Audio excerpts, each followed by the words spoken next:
إلا هو الحي القيوم وأتوب إليه. السلام عليكم ورحمة الله وبركاته. بسم الله الرحمن الرحيم. الحمد لله رب العالمين. نحمده ونستعينه ونستغفره ونعوذ بالله من شرور أنفسنا ومن سيئات أعمالنا. من يهده الله فلا مضل له ومن يضلله فلا هادي له. أشهد أن لا إله إلا الله وحده لا شريك له وأشهد أن محمدا عبده ورسوله. اللهم صل وسلم على سيدنا محمد وعلى آله وأصحابه أجمعين. أما بعد. Yang dihormati Tuan Pengerusi Surau, ahli jawatan kuasa, para pegawai, seterusnya, tuan-tuan, puan-puan, muslimin muslimat yang dikasihi sekalian. Alhamdulillah, kesyukuran kita panjatkan kepada Allah Subhanahu wa taala kerana dengan izin rahmat, inayah dan hidayahnya, alhamdulillah kita baru saja selesai menunaikan solat Isya, solat Tarawih dan juga solat Witir. Alhamdulillah, yang mana malam ini merupakan malam yang kedua bermana kita telah selesai menyempurnakan ibadat puasa selama sehari, yang mudah-mudahan ibadat kita akan diterima oleh Allah Subhanahu wa taala, insya-Allah. Tuan-tuan, puan-puan, muslimin muslimat yang dikasihi sekalian, sebagai seorang yang beriman yang sentiasa mengharapkan keridaan Allah Subhanahu wa taala, pastinya kita bergembira menyambut kedatangan bulan Ramadan al-Mubarak. Kerana kita maklum bahawa bulan Ramadan merupakan bulan yang mulia, bulan yang amal ibadah akan digandakan pahalanya oleh Allah Subhanahu wa taala. Maka sebab itu kita orang yang beriman pastinya bergembira. Sehingga kan kalau boleh bukan hanya sebulan bulan Ramadan, malah kalau boleh sepanjang tahun. Ada disebutkan dalam satu hadis Nabi sallallahu alaihi wasallam, "Lau ta'lamu ummati ma fi Ramadan la tamannau an takunu kulluhu sanah Ramadan," atau kama qala. Sekiranya umatku mengetahui apa yang ada dalam bulan Ramadan, la tamannau, niscaya ia berharap-harap agar sepanjang tahun itu menjadi Ramadan. Tapi sekadar boleh berharap, hakikatnya tak akan berlaku lah. Ramadan hanya sebulan dalam setahun. Maka kita beruntung sebab Allah Subhanahu wa taala memanjangkan umur, memberikan peluang dan kesempatan untuk kita berada di dalam bulan Ramadan al-Mubarak. Alhamdulillah. Tuan-tuan, puan-puan, muslimin muslimat yang dikasihi sekalian, ini bermakna Allah Subhanahu wa taala telah pun memakbulkan doa kita. Kalau kita imbas balik, bila masuk saja bulan Rajab, pastinya kita dah mulakan doa. Allahumma barik lana fi Rajab wa Sya'ban wa ballighna Ramadan. Ya Allah, berkatilah kami dalam bulan Rajab, dalam bulan Sya'ban, dan sampaikan kami ke bulan Ramadan. Bermakna Allah Ta'ala telah pun memakbulkan doa kita. Alhamdulillah. Ini satu nikmat besar yang Allah Subhanahu wa taala kurniakan kepada kita, yang seharusnya kita rebut peluang-peluang yang telah disediakan oleh Allah Subhanahu wa taala. Semalam di tempat saya di Masjid Kajang ada salah seorang AJK di mana ibu mertuanya meninggal dunia petang hari, kan? Petang hari, maknanya dah sikit lagi nak masuk Ramadan. Itulah takdir Allah Subhanahu wa taala. Itu bahagiannya. Maka bila kita ini yang diberikan peluang dan kesempatan oleh Allah Subhanahu wa taala, seharusnya kita rebut dan kita berazam untuk menjadikan Ramadan kali ini sebagai Ramadan yang terbaik dalam hidup kita. Kena ada keazaman, kena ada kesungguhan. Malam ni alhamdulillah, yang tak diam dah masuk malam yang kedua. Dan alhamdulillah, tadi pun ada disebut supaya kita menanamkan keazaman. Kalau boleh bukan subuh saja, kalau boleh bukan tarawih saja, kalau boleh biar setiap waktu, seperti solat Jumaat. Tak apalah, mungkin untuk permulaan ni solat subuh seperti Jumaat. Alhamdulillah, kalau kita lihat di mana-mana pun yang buat, kan, yang mengadakan program solat subuh seperti Jumaat mendapat sambutan yang begitu menggalakkan. Bulan lepas pun ada diadakan di masjid, alhamdulillah. Bolehlah dikatakan menyamai juga seperti solat Jumaat, solat subuhnya, alhamdulillah. Mana taknya seekor lembu, bukan kambing, lembu tumbang kan, diviralkan lagi dan sebagainya, alhamdulillah. Tak apalah kan, galakkan. Jadi bila ada pihak-pihak yang membantu mempromosikan program tersebut, alhamdulillah. Dan mudah-mudahan mereka yang memberikan sumbangan yang begitu banyak diberkati dan diredai oleh Allah Subhanahu wa taala. Tuan-tuan yang dirahmati Allah sekalian, sebagai untuk kita saling ingat mengingatkan supaya kita ini sentiasa beringat dan sentiasa mengisi masa-masa kita dalam bulan Ramadan ini dengan sesuatu yang terbaik, diisi dengan amal soleh, amal ibadah yang mendekatkan diri kita kepada Allah Subhanahu wa taala. Kita maklum dengan ibadat puasa, yang mana puasa ini kita perlu tahu bukan sekadar tak makan, tak minum, tapi kita juga menjaga nafsu kita, menjaga anggota kita daripada melakukan sesuatu yang dilarang oleh Allah Subhanahu wa taala. Kita bukan sekadar memelihara daripada melakukan perkara-perkara yang membatalkan puasa, tapi kita juga perlu memelihara diri kita daripada melakukan perkara-perkara yang boleh mengurangkan pahala puasa. Dalam bab menjaga daripada melakukan perkara-perkara yang membatalkan puasa, ini saya rasa insya-Allah orang kita cukup jaga. Tetapi kadang ramai yang terlepas pandang, terlupa untuk menjaga diri daripada melakukan perkara-perkara yang boleh mengurangkan pahala puasa. Sebab itu Nabi memberikan peringatan, kam min shaimin laisa lahu min siyamihi illa ju'i wal atash. Berapa ramai orang yang berpuasa tetapi mereka tidak mendapat apa-apa melainkan daripada lapar dan dahaga. Jadi walaupun baru sehari, kadang-kadang kita kena muhasabah juga bagaimana pelaksanaan ibadat puasa kita. Adakah puasa kita sama seperti mana hari-hari sebelumnya? Sekadar yang membezakan tak makan, tak minum. Tapi yang lain bagaimana? Sebab itu tuan-tuan yang dirahmati Allah sekalian, apabila kita berpuasa, maka hendaklah kita pertingkatkan amal ibadah kita. Baik itu dalam bab solat terutamanya kita perlu jaga. Kalau boleh biarlah setiap waktu kita dapat laksanakan secara berjemaah di awal waktu. Saya rasa tak ada masalah untuk kita berjemaah ini, sebab kita hidup bersama orang. Kita tak hidup seorang-seorang kan. Apatah lagi kalau kita hadir ke surau lah, kita ada masalah lah. Kalau kita kat rumah pun pasti ada orang lain. Kalau di tempat kerja pun ada orang lain. Maknanya tak ada masalah untuk kita solat secara berjemaah. Ialah mungkin kita sibuk bekerja, perlu disegerakan dan sebagainya, mungkin terlewat. Tak apalah, ada sebab.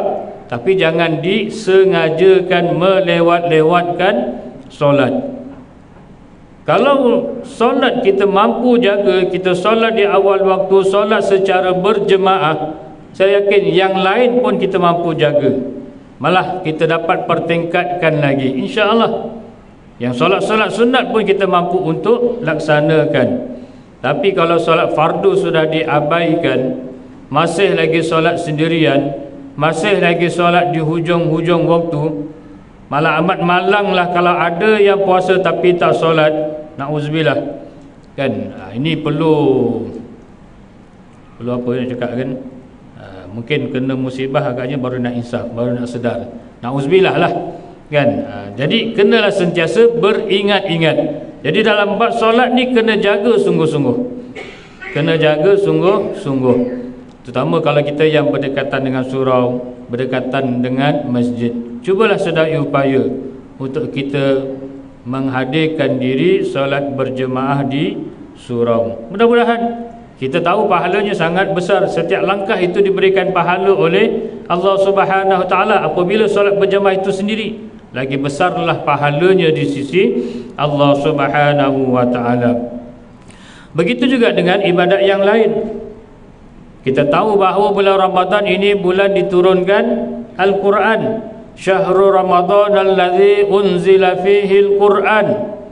Tuan-tuan yang dirahmati Allah sekalian, Jadi di awal-awal ni kita kena ambil semangat Ramadan, baca Quran. Hari ni dah baca belum?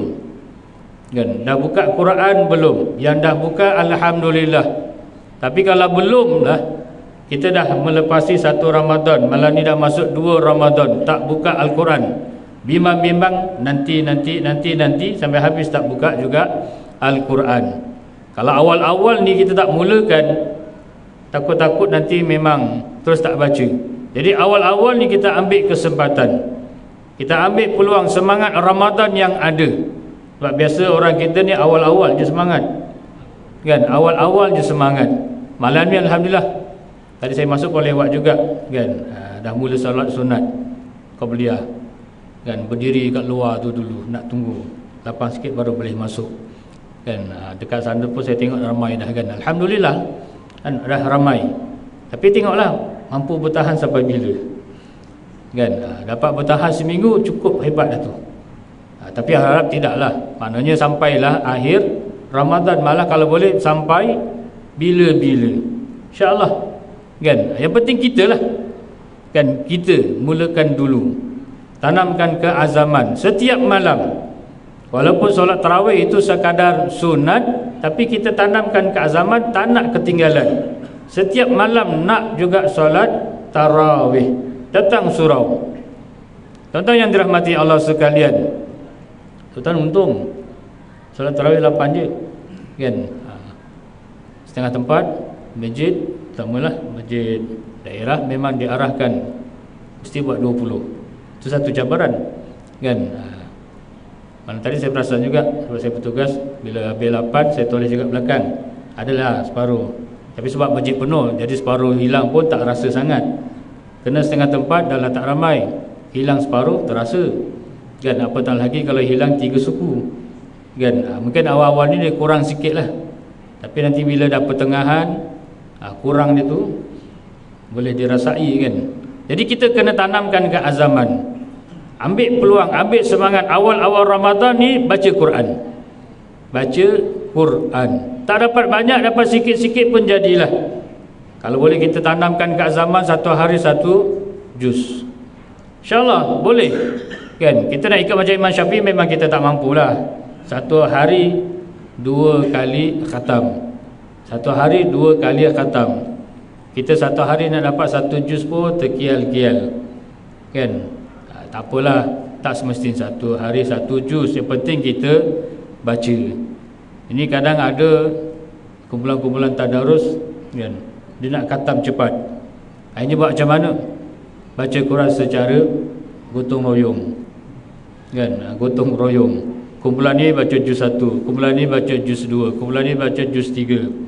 Ada 10 kumpulan, 3 kali atau 3 hari khatam. Boleh macam tu? Rugilah, rugi, kan. Patutnya dalam bulan Ramadan ni tadarus, maknanya mengulang kaji ataupun mempelajari. Seorang baca, yang lain semak. Tak apalah, bukan lambat-lambat kita nak khatam. Kalau khatam alhamdulillah itu bonus. Yang pentingnya ialah baca.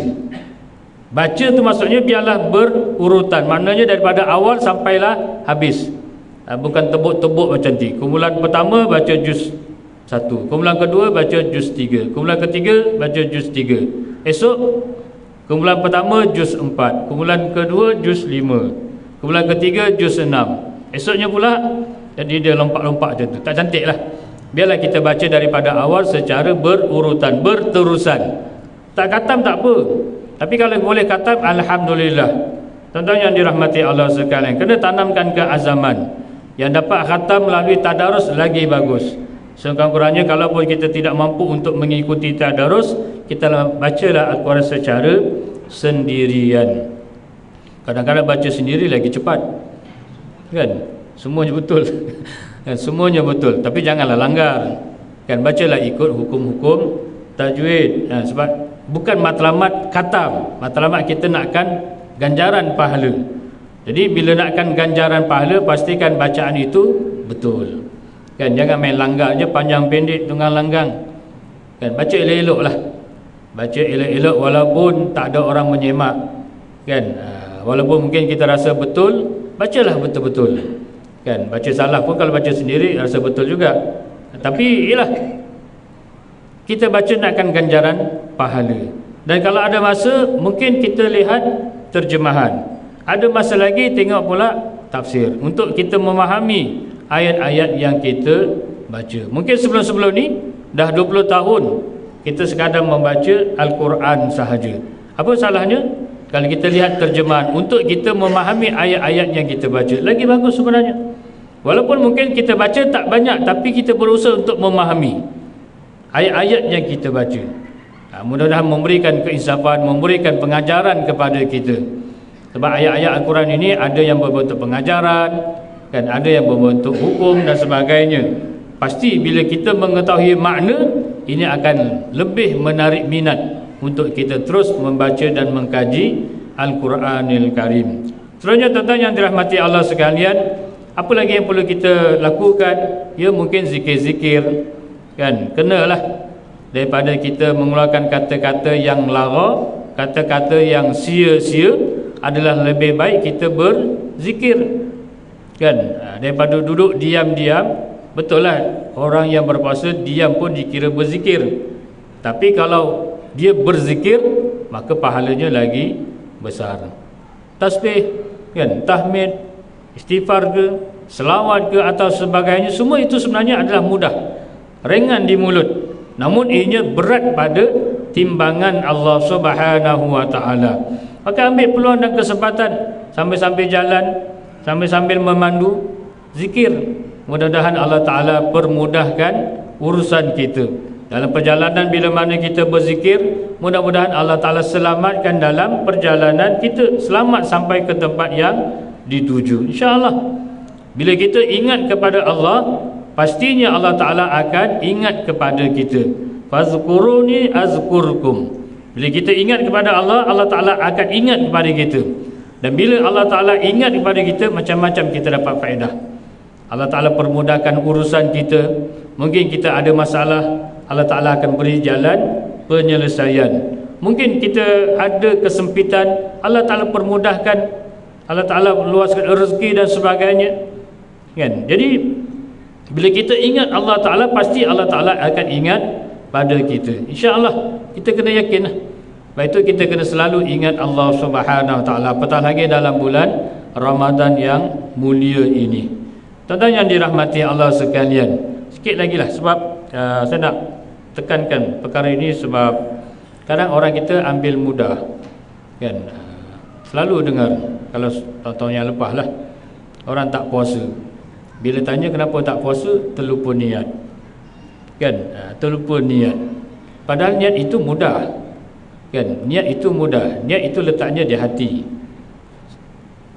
Sebab itu kita, walaupun ni dah malam kedua, kan, biasanya kita akan niat sebulan itu pada malam yang pertama. Baik tuan-tuan yang dirahmati Allah sekalian, ramai orang kadang salah faham tentang niat puasa. Niat puasa dia tak macam niat ibadat yang lain. Niat solat contohnya, bila kita nak mula solat, maka di situlah kita niat. Kita tak boleh niat awal, kan. Kita dari rumah keluar nak ke surau, lalu kita niat dekat rumah, sampai-sampai je kita terus takbir. Tak boleh. Kita berdiri betul, lalu kita takbir, maka di situlah niat solat. Tapi puasa unik, kan. Dia bukannya bila nak masuk waktu subuh saja maka barulah kena niat kat situ, tak. Niat puasa boleh dilakukan sepanjang malam. Cuma kadang orang kita ni yang fahamnya, bila niat dia kena melafazkan. Betul lah, bila dia melafazkan niat, nawaitu sama qadin anadai, sampailah habis, lagi bagus, lebih meyakinkan kalau dia boleh melafazkan niat. Tapi kadang-kadang yang menjadi masalahnya ialah bila dia terlupa melafazkan niat, lalu dianggap dia tidak berniat. Itu yang ramai yang tak puasa. Bila ditanya kenapa, terlupa niat. Padahal malamnya dia solat tarawih, dia cerita esok nak puasa, malah dia bangun sahur. Dah bila bangun sahur, dah tentulah tujuannya adalah untuk berpuasa, maka dengan sendirinya di situ sudah ada niat. Cuma yang mungkin dia lupa adalah melafazkan niat, kan. Jadi kalau dia bangun sahur, Katakanlah dia terlupa melafazkan niat, tapi sebenarnya dia sudah ada niat, maka dia teruskanlah puasa dia. Tentang yang dirahmati Allah sekalian, sebab niat ni lintasan hati. Yang kita sebut nawaitu sama ghad, itu kita melafazkan niat.